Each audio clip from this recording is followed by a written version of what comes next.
There was a professor there who told me that, he said, I have a friend who is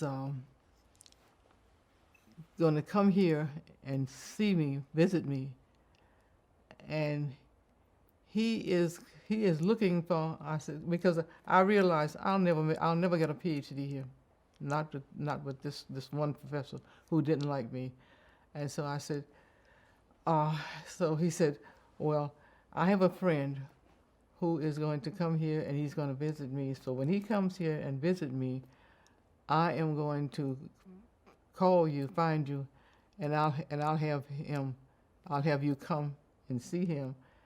He is looking for a chemist who is who wants to work at Goodyear Rubber, and so I'll have you come and see him. So sure enough, he came, and he sent for me, and he said, he told his friend, he said, here's the lady that that I wanted you to meet, and she's looking for a job as a chemist, and so I understand you are looking for a job, looking for a chemist, so why don't we talk? Well, this guy, all of a sudden, the job at Goodyear Rubber disappeared because he didn't know that I was black, and so that job disappeared. Would you tell me about the different job offers you got? When I was at Ohio University, and you were planning on leaving, several companies you were looking at. Do you want to talk about some of those companies? You began to tell me some when we were in the den. Well, I had an offer from Corning Ware. I had an offer from Eastman Kodak, and I had an offer from one other company. It's not coming to me right now. Was it Midland? No, it was Midland, Michigan. They were making napalm for the war. And that's the one that I was not interested in because I didn't want to make napalm.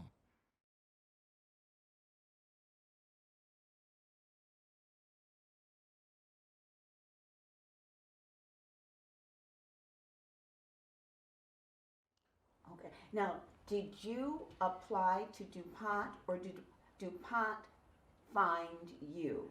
How did you connect?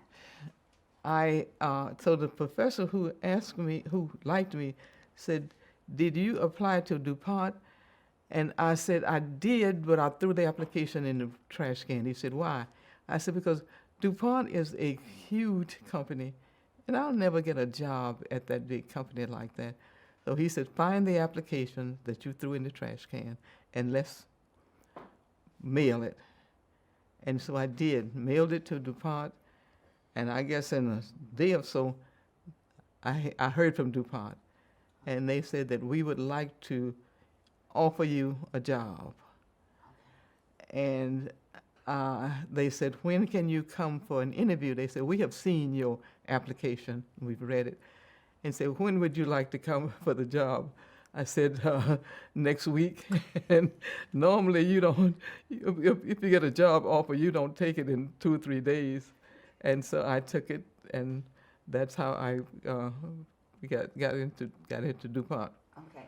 That was in the 1960s. Do you remember exactly when that was? I don't exactly remember the day that I took that job. I don't remember the exact day that I took that job. Okay. Now, where did you stay when you first came to Wilmington? Where did you stay? I lived at the Y. DuPont, Wilmington was very segregated when I came here. And so I lived at the Y, and I used to have to, DuPont had a shuttle, and the experimental station, if you know the layout of the grounds there, they would bring people to the to the experimental station, and then you would work at the experimental station, and then they would take you back to the Y. So that's where I was living, at the Y. I was having trouble trying to find an apartment because Wilmington was very, very segregated. And so every day, my supervisor, who was Canadian, and he didn't understand segregation that much, but every morning when we got settled, he would come to the lab and said, "Did you try to find an apartment?" And I would say, "Yes, I called, but," and so he said, "Well, let's go and look and see if we can get you an apartment." Well, when we would go to the place, I said, he was Canadian, and we would go to the place, and we would say, "We came to look at the apartment." Well, here I am, a black woman, and this white man. And when we would get to the apartment, they would say, "Well, oh, we just rented that apartment, or we don't have an apartment."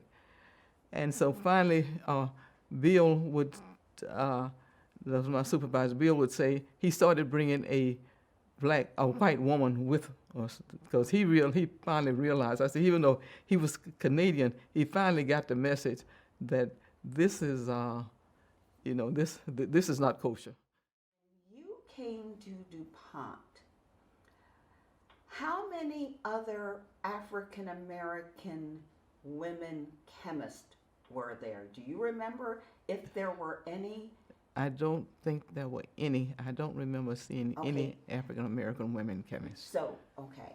What about men? Were there any African American men that you saw at the experimental station?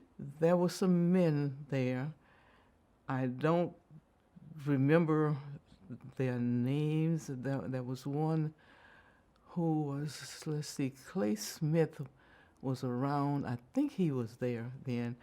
There was Dan James, and there was one more who was there at the time. Yeah. Mm-hmm. All right. Now, eventually, a woman named Annie Wigfall Mm-hmm. came, but do you remember Annie Wigfall and what she did?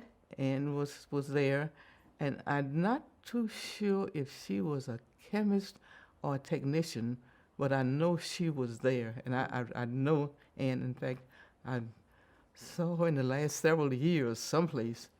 I think I saw her.